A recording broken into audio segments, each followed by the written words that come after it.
Joining us now, 2017 First-Team All-CAC women's basketball selection and a co-founder of the Mobile Grit Fitness Gym up in Dresher, Pennsylvania, one of Salisbury University's most decorated recent athletes. It's Lauren Rothfeld, everybody. Lauren, how you doing? Thanks for joining us. Good. Thanks for having me. This is awesome. Absolutely. We're glad to talk to you, and we're glad that you found ways to adjust to the pandemic the same way that so many others have. Can you take us through what happened at your job when the pandemic first hit, your job as a personal trainer? Yeah, so I had like two or three jobs at the time, just being in fitness, always moving around. My primary job, my like full-time one, I work in like a corporate fitness center, so inside a large company. And we got shut down on like March 17th. Just couldn't go into the office, trying to make ways with working from home. Luckily, we're able to do that, still being able to work from home right now. But my other job was I was like a CrossFit coach. So we got shut down and trying to motivate people from home and everything like that. So it was really tough, just trying to balance it. I also had a lot more free time than I ever had before in my life. So I didn't really know what to do with that. Also still living with my parents, so that was fun, hanging out with the roommates. But yeah, so all of that was shut down. Everything kept getting like put on hold and pushed back and everything like that. And I don't know, just kind of started talking about ways I can like further my career, and I kind of just kept seeing my like career get put on hold each day that the pandemic went on. And I was just trying to figure out personally like what I can do, because who knows how long this was going to last. And yeah, then we got into what we'll get into next, how we got there. That's a perfect segue for sure. And how did you first come up with the idea for Grit, which is this mobile outdoor gym? It's kind of like the food truck of gyms. You never know where it's going to be from day to day. Yeah, so luckily, I had a friend who was also a trainer at the CrossFit gym I worked at. She is a mom of two kids.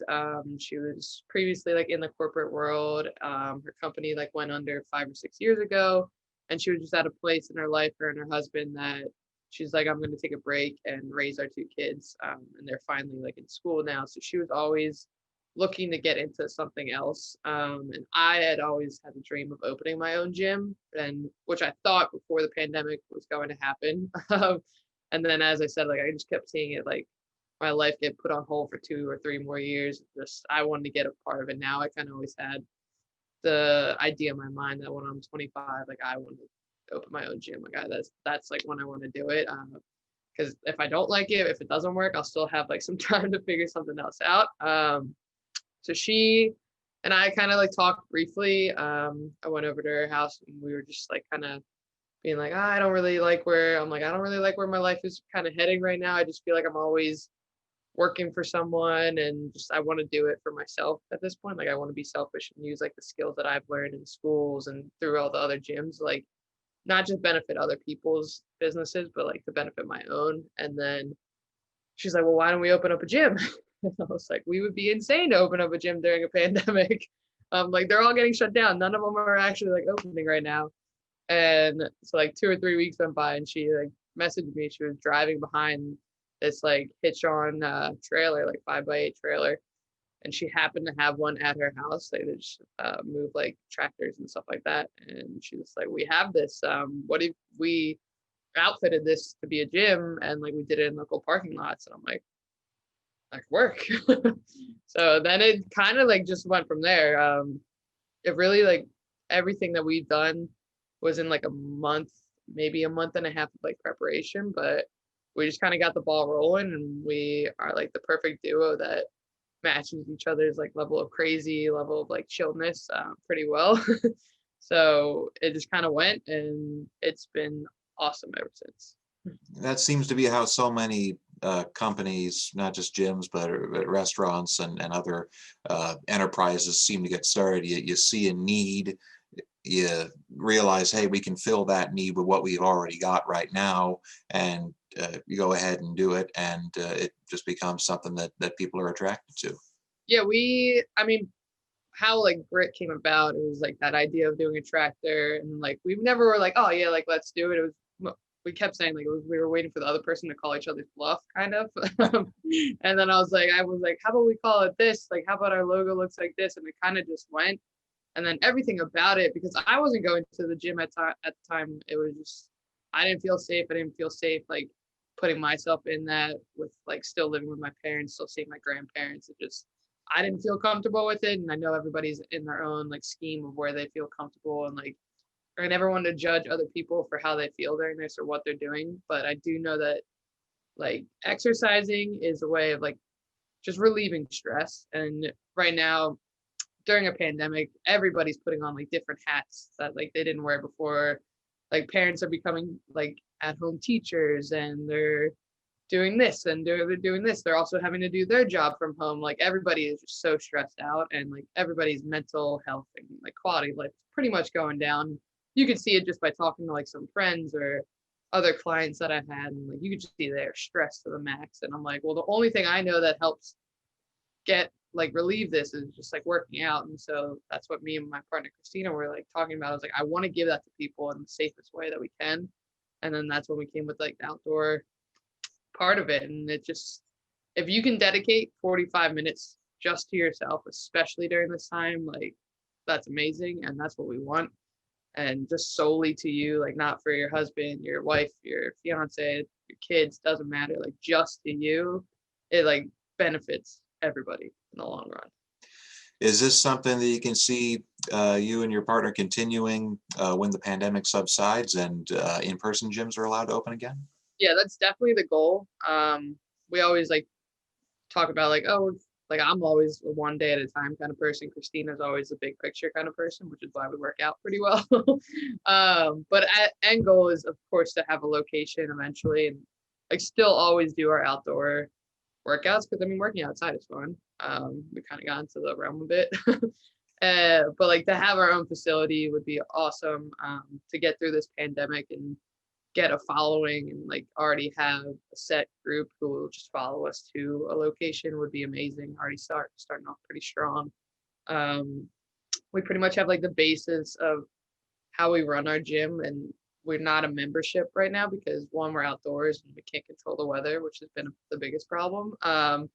But two, like especially now with like finances getting all messed, like you don't want to be paying like $130, $150 to go to the gym like 10 times a month. Like that just doesn't work with people's lifestyles anymore. So you can buy a class pack, like you can buy 10 classes, 15 classes, 20 classes, and you have 6 months to use them. So it works. You like pay while you use them. So you're not just like kind of wasting money out there, especially now when like things are getting tough. You don't know how long jobs will last and stuff like that. So that's like a big key for us to always have, because memberships are tough.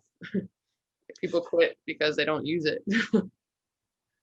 It's the Grit Fitness Gym, and it's based up in the northern part of Philadelphia.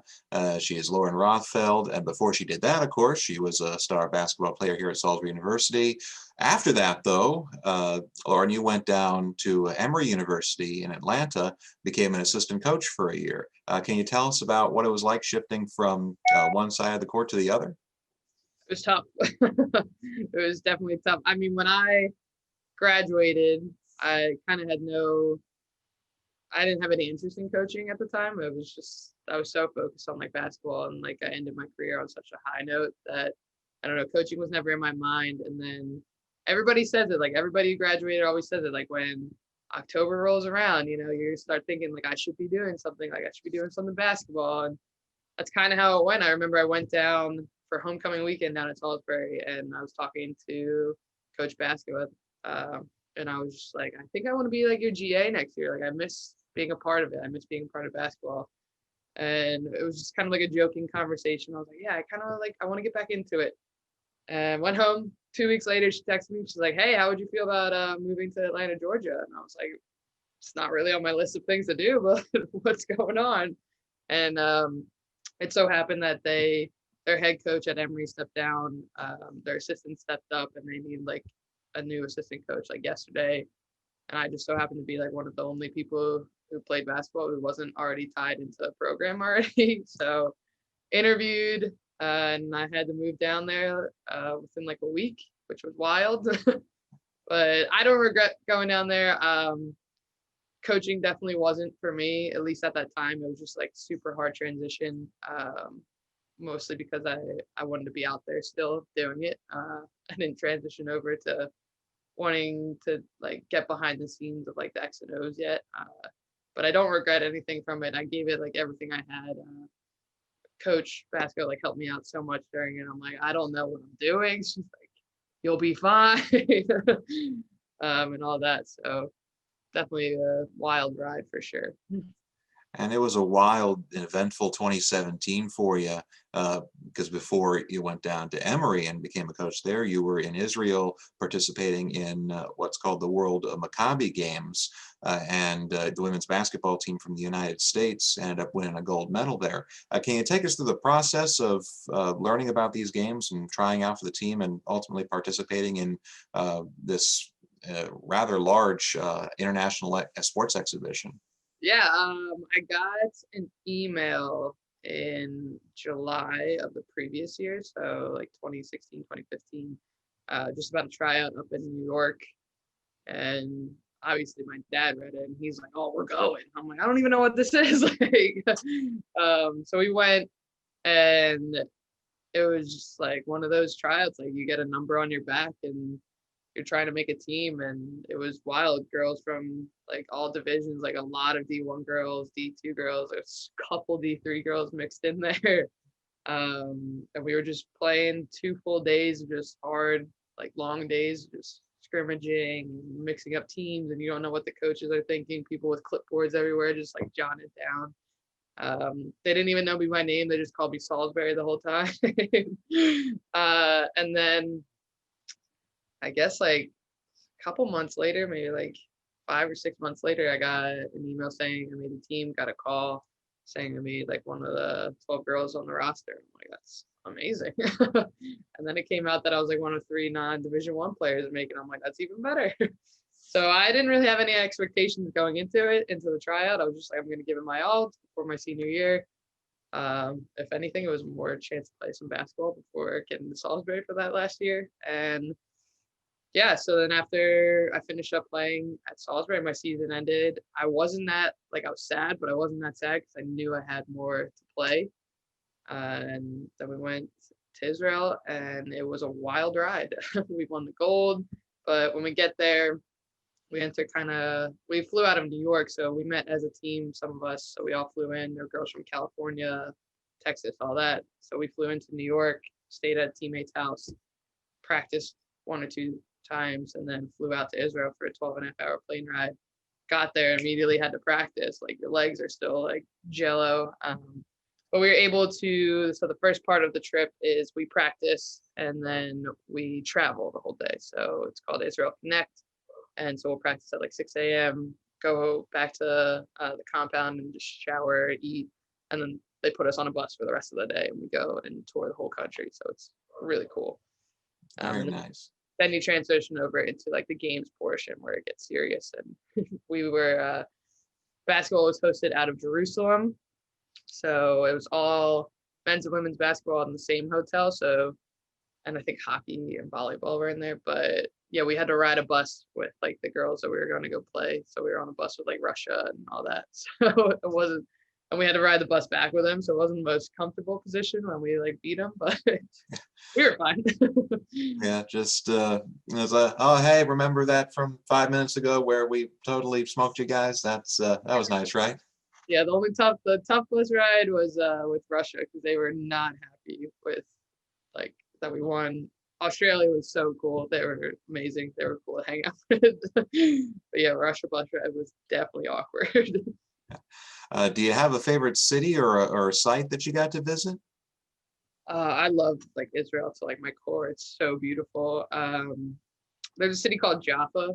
It's right next to Tel Aviv. It's right on the beach, and it's kind of up on a hill, and you can see like a city built on top of a city on top of a city. So you get that beach vibe. You get kind of a city vibe, but it's like just so mellow and like flea markets, fresh markets all over the place. Definitely love that place. But I mean, anywhere you go there, it's amazing. Yeah. It's been quite an exciting ride for you since you graduated from SU a little over 3 years ago now. What are some of the biggest lessons that you took from your time at Salisbury, and you can apply them to what you're doing now? You're not just classroom or hardwood stuff, but anything really. No, I mean, Salisbury was the perfect school for me. It felt like home. It was just like you step on the campus, it felt like home. You know people kind of everywhere you go, but you also don't. But a lot of my like life lessons were definitely taught to me through Coach Basco. Like I don't know how she did it, but everything I think of and like everything that I've gone through this year, just like my core being is just like you work hard until like you have nothing left in the tank, and even then you still work hard. You always like give it everything you have. You never make excuses whatsoever. I've learned that a lot. And you just kind of take it. If you mess up, you take it on the chin. You say, "That's my bad. I messed up." But always just have heart in what you're doing. Like you got to make sure that you love it. She taught us a lot that you know, especially at Division 3, you know, you definitely have to love the sport that you're doing. It's not just because I like it. I'm just gonna go through the motions. You love it, and I kind of took that into kind of my career path. I didn't want to just like doing something, and that's what happened at like Emory. I liked it, but I wasn't loving it. It wasn't like for me. I knew I couldn't give it my all. And then now I wake up every day. I'm excited. Like I get to. I mean, I don't even care that I'm out in 27-degree weather at this point. Just bundle up, put some hat, gloves on. But I generally love it, and my whole philosophy is that if a client comes in, girl in my class, and she leaves in a better mood than she came in, then I did my job. I don't care how many calories she burned, how much she was sweating. Like if she's in a better mood, I'm all about just bringing people better, especially in this time. So loving what you do is definitely a huge part of what I learned at Salisbury. Just gotta love it for the love of the game, I guess you could say. Lauren Rothfeld, the love of the game for women's basketball, the love of the game is now bringing people a chance to lift themselves up through exercise, even in the midst of everything that's going on. And Lauren, before we let you go, Hanukkah coming up, festive time of the year for everybody, really. What are some of your favorite family Hanukkah traditions? We're a pretty easy family when it comes to that. We always, for whatever reason, get together around like on Christmas because there's nothing else for us to do, and that's when we do our Hanukkah. But me, my brother, my mom, and my dad, we play board games all morning, have a big breakfast, open some presents, and do the standard, have some Chinese food, maybe watch a movie. But that's typically how we go. We definitely have just a good family time. Mom makes some good dinner. That sounds awesome. Lauren, thanks for joining us. Thanks for having me. All the best to you with what you're doing, and great to see RSU alumni going out there and changing the world. Go goals.